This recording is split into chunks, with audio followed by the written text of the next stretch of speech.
Hello everyone, welcome to the Tamara Ketabgian Museum. My name is Dr. Seda Antekelian. I'm one of the board members of the Tamara Ketabgian Museum and Research Center, of course, our new adopted name. During the day, I do work at USC Shoah Foundation, where I do develop educational materials utilizing the audiovisual and audio testimonies of genocide survivors and train teachers on how to utilize these materials in their classrooms.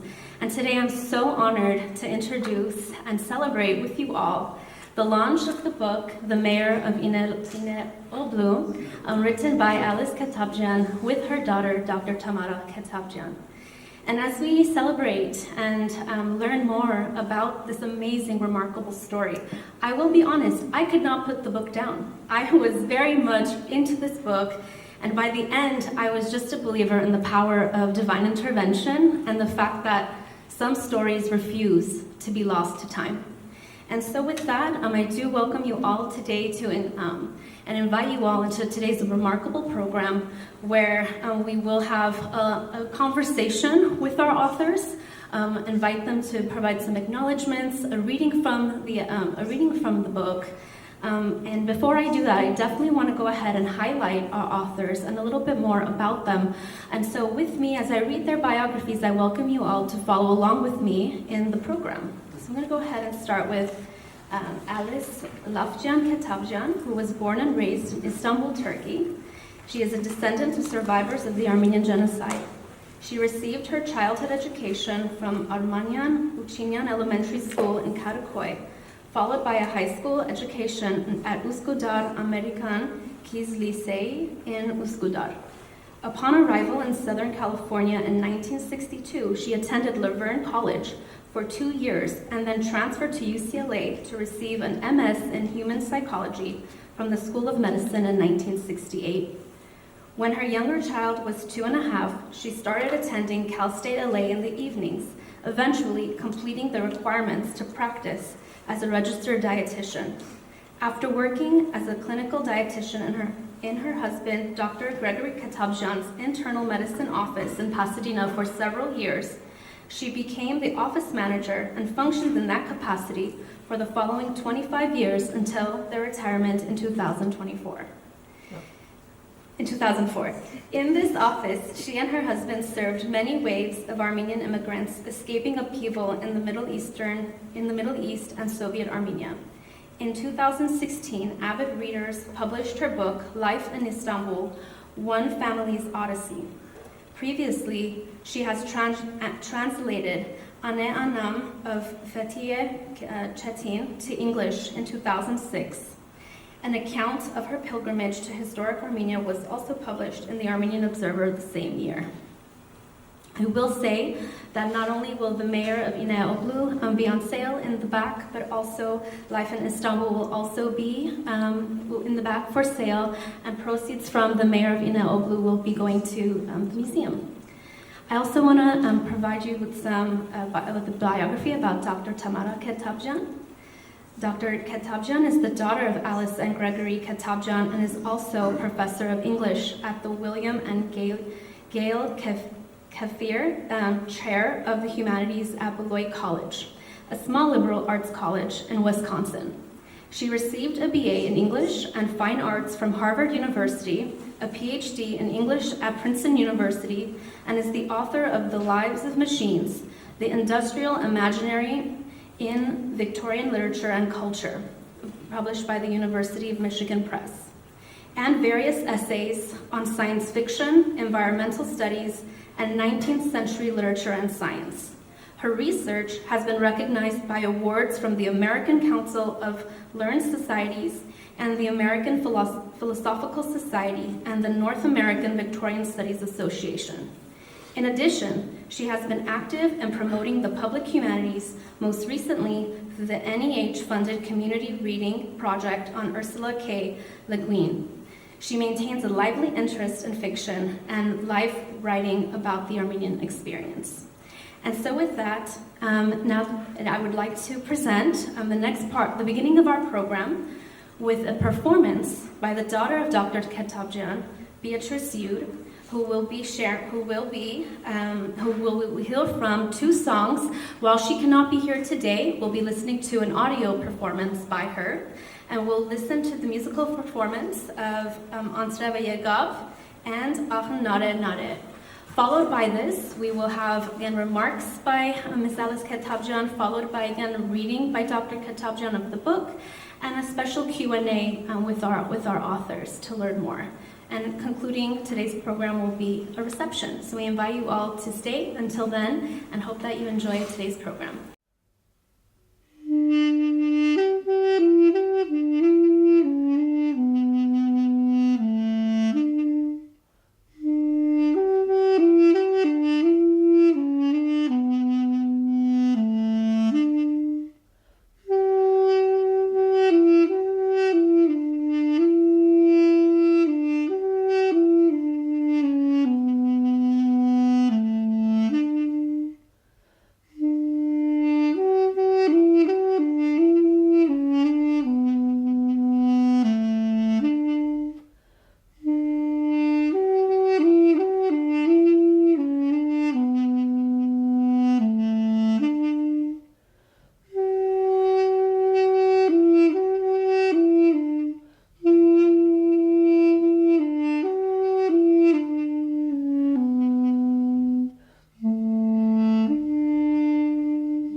Thank you for coming to the Ararat Eskiljan Museum today, a holiday, to hear about the mayor of Inebolu.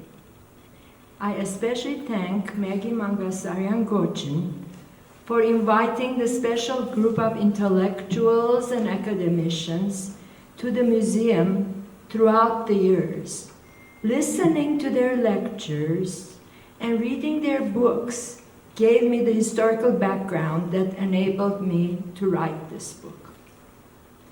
I also thank my daughter Tamara Ketabgian, Dr. Tamara Ketabgian, who, in spite of her demanding schedule, generously offered her time and her creative writing expertise to edit my book. I thank my husband, Dr. Gregory Ketabgian, without whose efforts this novel could never be published.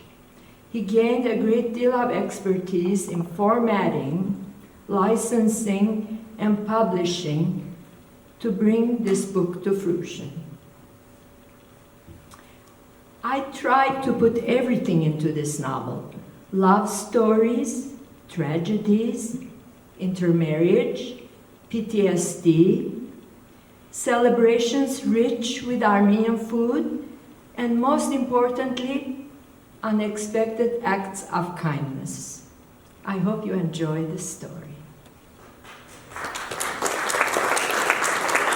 Now, my daughter Tamara will begin by reading a few passages. So it's been such a pleasure to work with my mother on this novel about love, tolerance, and the complex legacy of the past. It's inspired by family history and stories, and it traces the path of Armenians and Turks after the 1915 genocide and moves back and forth in time and in place.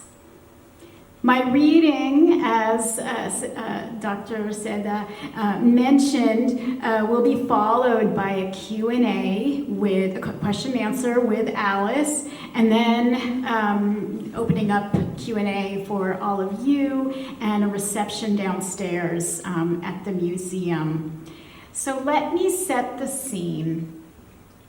This novel begins in Turkey in the 1960s on the beautiful island of Büyükada off the coast of Istanbul.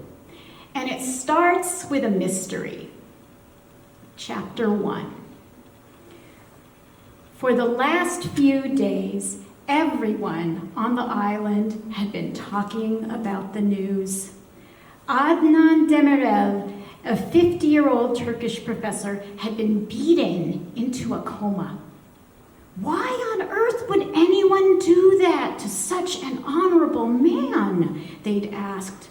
It had all happened after Adnan called Büyükada's carriage center and asked to be taken from home to the Chanel restaurant in the center of town. No cars were allowed on this most exclusive of the Princess Isles in the Sea of Marmara. Both the islanders and tourists loved its elaborate carriages, which were their only means of transportation. It was only yesterday that Adnan had planned to join a colleague for dinner at a popular eatery where one could observe ferries leaving and approaching the quay. Initially, everything took place as expected. The coachman arrived promptly at his residence, bordered by bright red oleanders, and brought his 2 horses to an abrupt stop. Once the professor stepped in and settled into the chariot's comfortable leather seat, surrounded by colorful curtains, he relaxed. It was always a treat to rest in the private booth and leave the driving to the man up front, hidden by festive drapery. After his departure, it took Adnan some time to glance out and check on the coachman's progress. He was surprised they weren't taking the usual path to the center of town. Instead, they were on a lesser-known route through a sparsely populated section of the island. From behind the curtain, Adnan attempted to express his concern to the driver, but realized the man was preoccupied with managing his horses. In fact, between the driver's struggles with the uneven road and the astonishing noise of horse hooves against the pavement, he couldn't capture the man's attention for quite some time. The carriage was then approaching a thickly wooded section of Büyükada, with vistas of the azure Sea of Marmara intermittently visible through the branches of the pine trees. Worried, Adnan finally gained the man's ear. "Why is it taking you so long to get to town?" he shouted. The driver responded by bumping his front wheel against the curb, bringing his horses to an uproar, and then a sudden halt. He then quickly vacated his seat. The last thing Adnan recalled was that at no time had he seen his driver's right hand. The man had constantly held it back, as if hiding something. "Say something," Adnan demanded, but it was to no avail. Then, suddenly, he felt an intense pain on the back of his head and couldn't remember anything more. So now I'm skipping over a bit here. Adnan wakes up in the hospital. He's troubled to learn that he's had a concussion, and his wife, Emel, soon comes to comfort him at his bedside. So I will resume. "Oh, Adnan," Emel was saying with a tight smile, "I've always warned you about meeting with minorities in public places, especially with Armenians, and especially when your brother is with you. He's is not like you. I really think we should hire a detective to solve the case. Adnan held his wife's hand and sighed. What are you talking about, Emel? A detective? Next, a middle-aged, white-haired man entered the room. He introduced himself as Dr. Darakja and asked Adnan, Mr. Demirel, do you know where you are? The hospital, obviously. What day is it then? How would I know that? Adnan said. I just woke up. Dr. Darakja continued. What about our president? Can you tell me who he is? This received a grimace from Adnan. I never voted for him to be my president, he said, raising his voice. Adnan, dear, please cooperate, Emel pleaded. Look here, Dr. Darakja, I should be asking you the questions. My instructions to my driver were to take me to a restaurant downtown. Next thing I know, I'm waking up in a hospital room. The doctor felt he owed Adnan an explanation.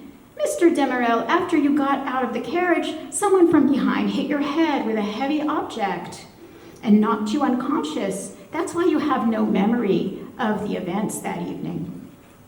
Wow, doctor, your explanation helps, but also scares me. Have they caught the man yet? He inquired, turning to Emel. Not yet, she said. He's still at large? Emil added, Adnan, see how important it is for us to hire a detective? If it's okay with you, I'll get in touch with my friend who knows one. So the detective that they hire begins investigations, and eventually we learn more about Adnan's outspoken views on Turkey's treatment of its ethnic minorities. We also learn, interestingly, that just before his attack, Adnan meets with a mysterious Armenian woman named Yevkine, visiting Istanbul from the US. But now we'll move from the scene of Adnan's attack to another place and time, to the shores of the Black Sea in 1915 in what was then the Ottoman Empire.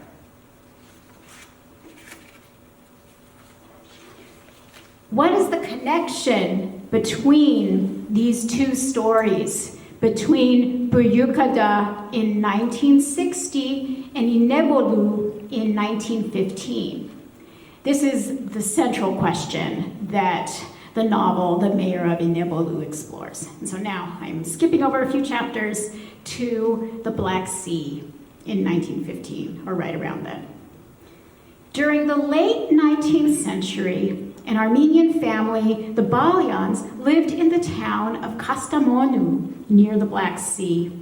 Life in the Ottoman Empire could be unpredictable for ethnic and religious minorities like them. Even so, they made a home there and often went to the nearby port of Inebolu to shop and enjoy its scenic stretches of coastline set against the temperamental sea. It was on one of those trips, on a west morning in May of 1915, that 17-year-old Verjin Balyan went to the fish market of Inebolu with her sister Arusyak and first met the town's youthful mayor. At the time, his remarks had seemed somewhat bizarre to Verjin. He had tried to strike up casual conversation by commenting on the freshness of the mackerel she was purchasing and later complimenting her on her excellent choice. In fact, after the vendor completed Verjin's transaction, Mayor Ulvi promptly proceeded to buy half a kilogram of the same fish himself. 2 months later, Ulvi would step inside the Balyan store in the covered bazaar of Kastamonu when Verjin happened to be there helping her father. The store was airy and inviting, displaying different styles of shirts on hangers with similar ones neatly stacked underneath on a counter in various colors and sizes. The tall and handsome young mayor searched through the items on display and tried several on. He then recognized Verjin from their previous encounter at the fish market. Walking toward her, he awkwardly said, I like this style of shirt, but I can't find it in green. I'll see if I can find one in the shipment we just received, Vergine responded, heading toward the back of the store. It didn't take her long to return with a shirt in the color Ulvi wanted. I call this great service, remarked Ulvi, totally satisfied. Thank you, Mr. Mayor. I'm glad you're pleased, replied Vergine with a smile. As she took another step toward him, she noticed his well-shaven face, dark brown eyes, and carefully combed brown hair. She raised her kind green eyes, flecked with brown, and met his gaze for a moment. In the hushed pause that followed, time seemed to stop, and the young man's heart rose to his throat. My father will be happy to help you complete your purchase, she said, leading Ulvi to the front of the store. He followed slowly. Mr. Mayor, Hagop greeted him. It's an honor to have you visit. With the discount, your total comes to 2 liras and 15 kurushes. As Hagop returned his change, Ulvi remarked, Effendi, you're lucky to have such a wonderful helper.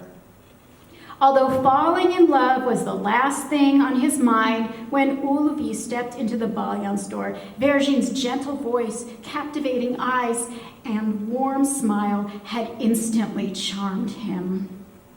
During the coming days, and especially nights before he fell asleep, he'd think of her, imagining her lying beside him. He was haunted by those green eyes with their hint of brown.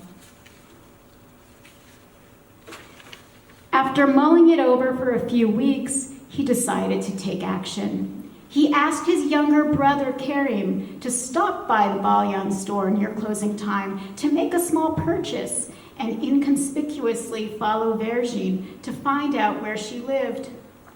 Despite his yearning for Vergine, it would take Ulvi a lot longer to approach her parents and ask them for her hand in marriage. From his earlier experience with Armenians, he knew this ethnic group liked their daughters to marry their own kind.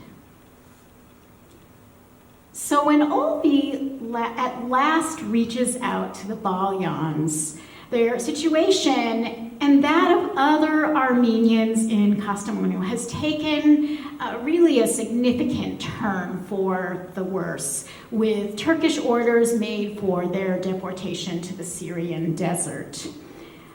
So I'll leave you then with the image of Mayor Ulvi finally approaching the Balyan's door, knocking, and Vergine's mother, Yester, running over to it in alarm. She sees the mayor and worries that there are gendarmes or that it means there are more taxes.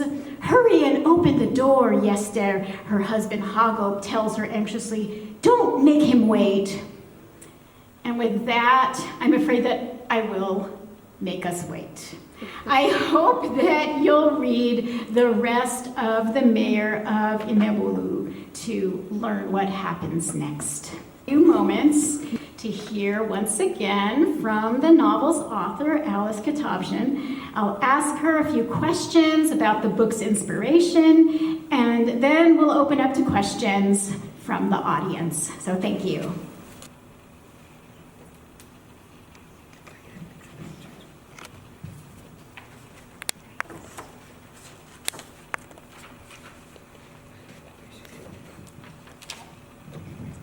All right, so now we have Q&A with the primary author and the author's assistant, I would say. So I want to start with a central question about this book. So, and that is, what prompted you to write The Mayor of Inebolu in the first place? Where did you get your inspiration from? My husband and I had just traveled to Istanbul after a trip to historic Armenia led by Dr. Deryelyayan in 2006. We had arranged to have lunch with my elderly cousin, Sona, in her modest apartment in Nişantaşı. It was the first time that I had been in Istanbul since leaving it for college in the United States in 1962. And I hadn't seen Sona for nearly 44 years. Sona and I had been talking about family history, and I'd just been describing what remained of my paternal grandparents' house in Aksaray in central Anatolia. It was something she'd never heard about before. So naturally, I also asked her what she knew about our other family members, including her maternal aunt Virgin, who lived in Kastamonu around by the Black Sea around the year 1915. And I was haunted by the story that she eventually told me, and I had to share it. So can you tell us more about that day with Sona, what it was like? Was she able to tell you what you wanted to hear? Well, she first said, "Why are you so interested in the past?" She didn't understand at first why anyone would want to learn more. What was the use of this information, she thought. So why do you think that she reacted that way? Well, the Armenian genocide and the deportations have always been de-emphasized and misrepresented in Turkey and in Turkish history books. Growing up in Istanbul, I was exposed only a very sensitized version of it.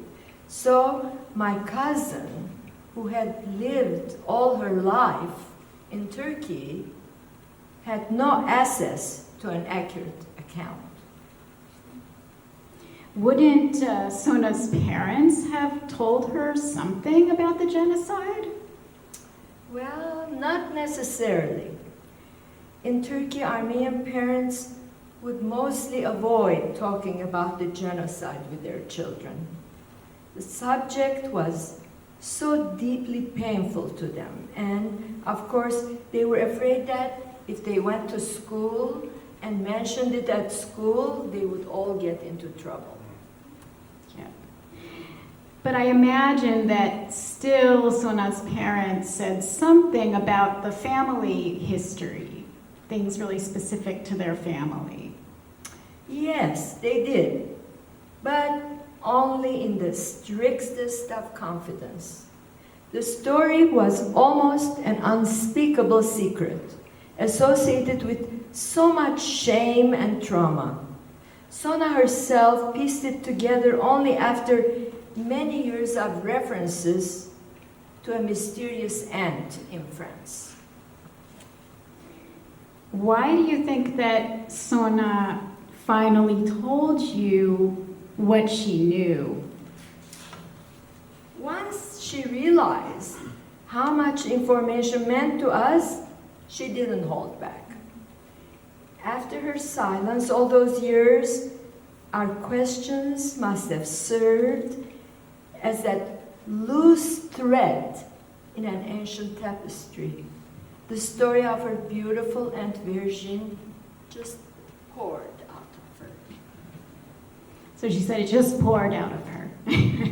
And I know that you also have mentioned the shame and trauma associated with those stories too, that was something that your cousin actually also had to overcome. So the story poured out of her, right? So how did you react then?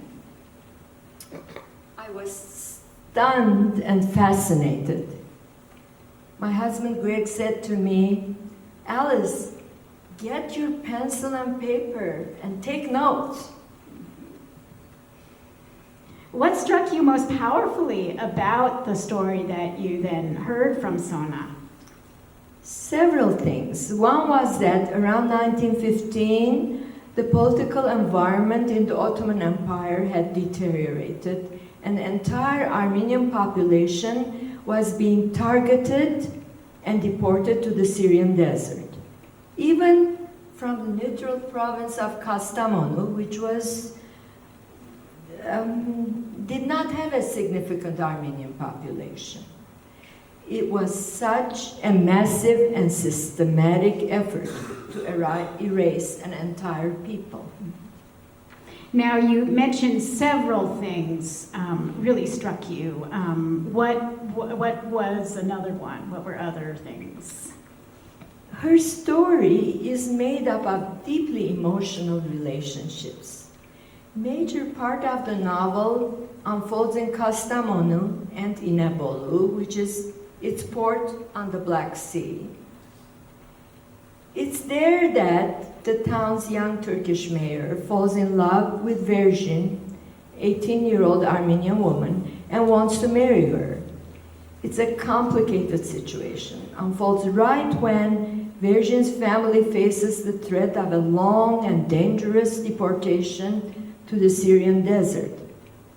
The mayor tries to win over Verjin's parents by offering them and 30 members of their extended family safe passage to Constantinople, today's Istanbul.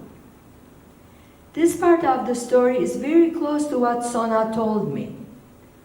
I won't tell you what happens next, however, except that the mayor's offer inspires many powerful feelings and conflicts in Verjin, her brother Sarkis, and her family. Now, there's something else about Sona's story that we should know, right? Yeah. It happens that among 30 members of Verjin's extended family was my mother, Wilhelmina Lafjian. She was 3 months old at the time and would have never had a chance of survival if she hadn't been on that caravan to Constantinople. So both you and I, and actually Beatrice, and several people in this audience would not be here if she hadn't been on that caravan. Yeah. You're right. Now I'm going to switch gears a little bit. The novel's different settings are quite evocative, quite meaningful. Can you tell us a little bit about them?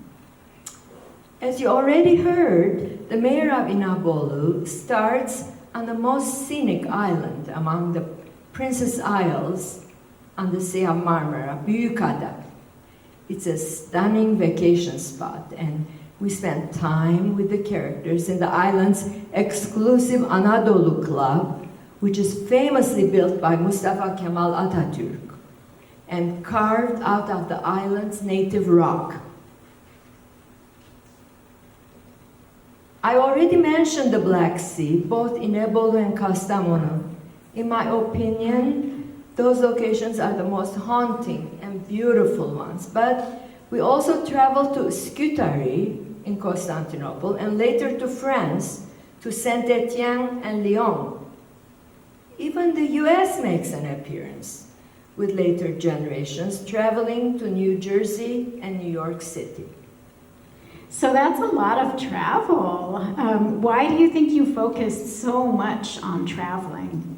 I wanted to show how the history of Armenians has been defined by passages and migrations. There's, of course, the chaos and the displacement of the genocide.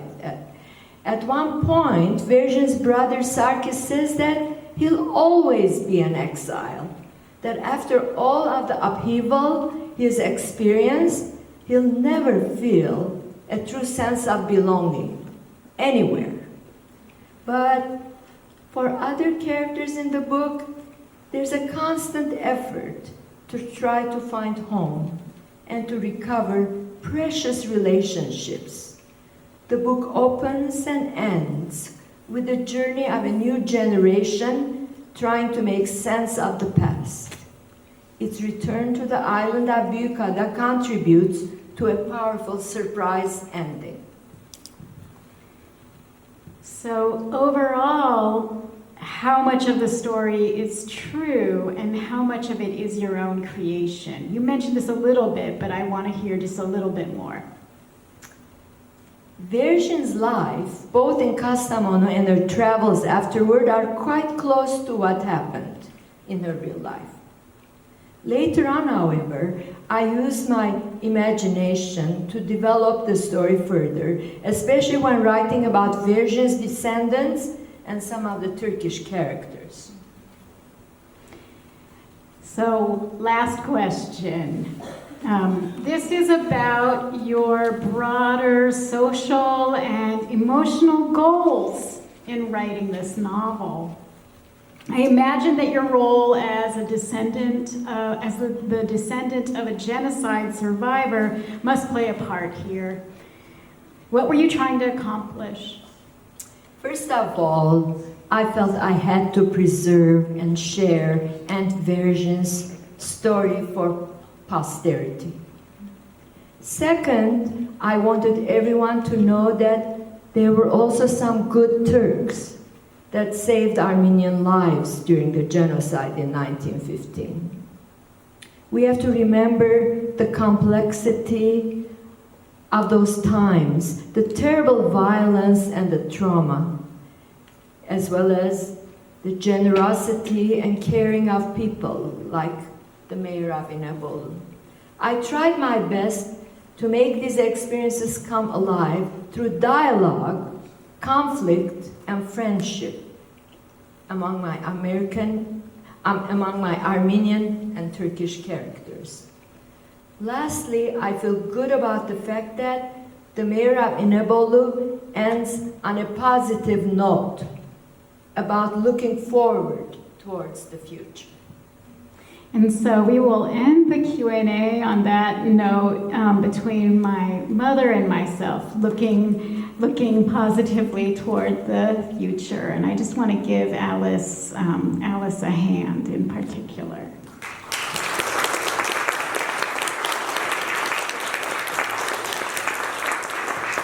So now we invite questions from all of you, if you have them. So proud and impressed that you were able to earn a college degree while also raising a child. And do you ever wish that you had also studied English literature like your daughter had that chance and obviously has made a success of herself? I did not study English literature, but I tried to read quite a bit. And the contacts in my husband's office inspired quite a bit of it. I was inspired by their experiences. Congratulations. Thank you.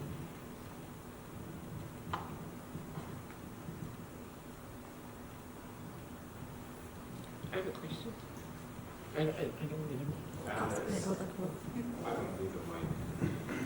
What would you say to someone who, I get offers to travel to Turkey or in our case Western Armenia sometimes, and I just can't get a handle on it, so I always say no. But I protect my emotions and my psychological well-being. What would you say to someone like me, having been born there and going through all of this? I would say you should go. I realize the history and the pain, but I think that it's worthwhile. There's all kinds of people.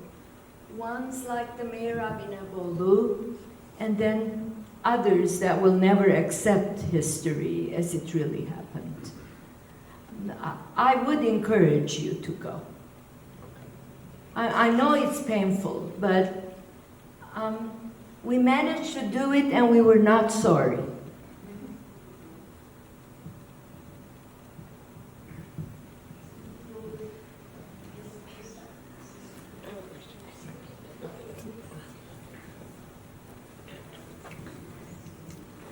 Congratulations, Alice. Thank you so much.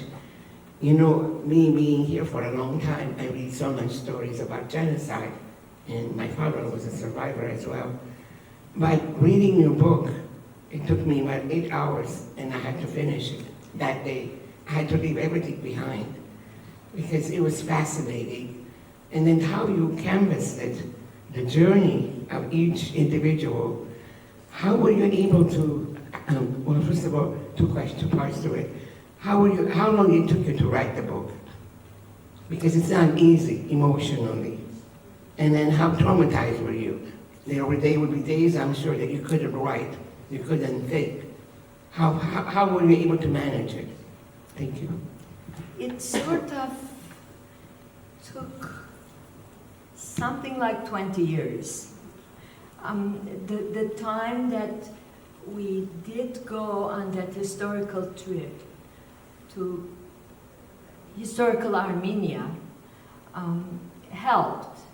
But then, actually, the academicians that you invited to Ararat Eskija Museum, reading their books and listening to their lectures really inspired me. And actually, I was sort of mad at the very limited history account that I got in Istanbul that was not really accurate.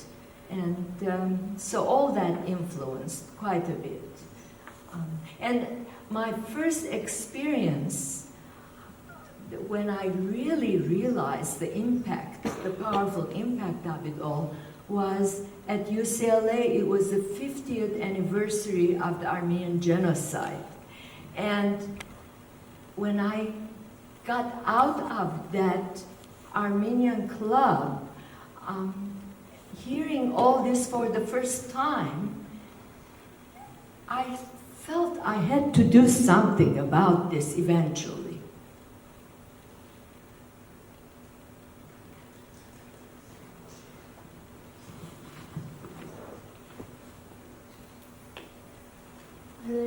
Are there any last questions? Just one question. I don't need to mind. When you decided to publish the book, what was your aim at achieving? What did you want to achieve? What's the message you wanted to give with the book? The message was to really preserve Aunt Virgin's memory, and because her experience sort of reflects our history. I wanted the Armenian genocide to be remembered, and the good people that were helpful in this process to be remembered. But I also wanted to end everything in a positive note because I didn't see the point of it's being negative. It just wasn't going to serve a purpose. Do you expect the book to be blacklisted in Turkey, or do you think there maybe is an audience there? I really don't know. There are some, I think, intellectuals who lean towards accepting the truth. And I think that perhaps that will be helpful. But then the government side of it is quite against that kind of thing.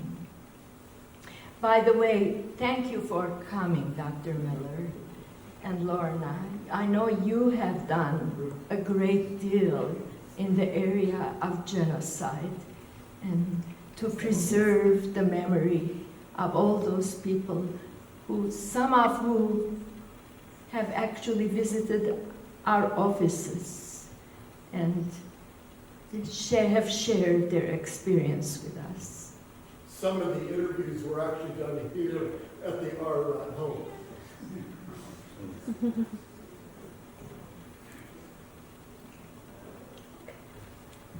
Know how many Armenian women have like similar stories, the same stories as Verjin does, and like would would Shoah or them know, and how many we think are like hidden and unknown?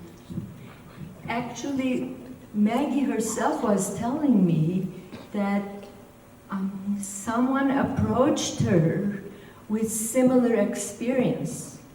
And another one was my husband's cousin, Dr. Ketabgian's wife. She said that her cousin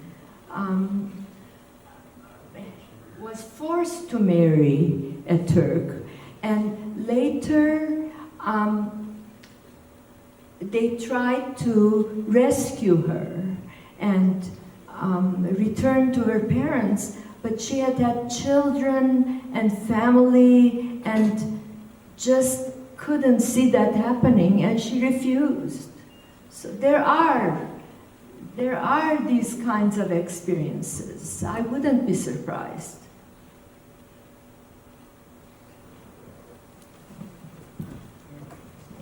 You have a question? I'm not sure you answered the question. How traumatized were you when you wrote your book during the 20 years? Because certainly you were dealing with a very sensitive subject. It had to do with your family. Maybe I didn't hear the answer, but were you traumatized as you sat down and you wrote this book over 20 years? I didn't constantly work on it. I mean, it was on and off kind of thing. But whenever I read something and I thought it could have a connection to it, it sort of added something to my story. It didn't traumatize me, except at the very beginning in Istanbul in year 2006, when we met my cousin Sona.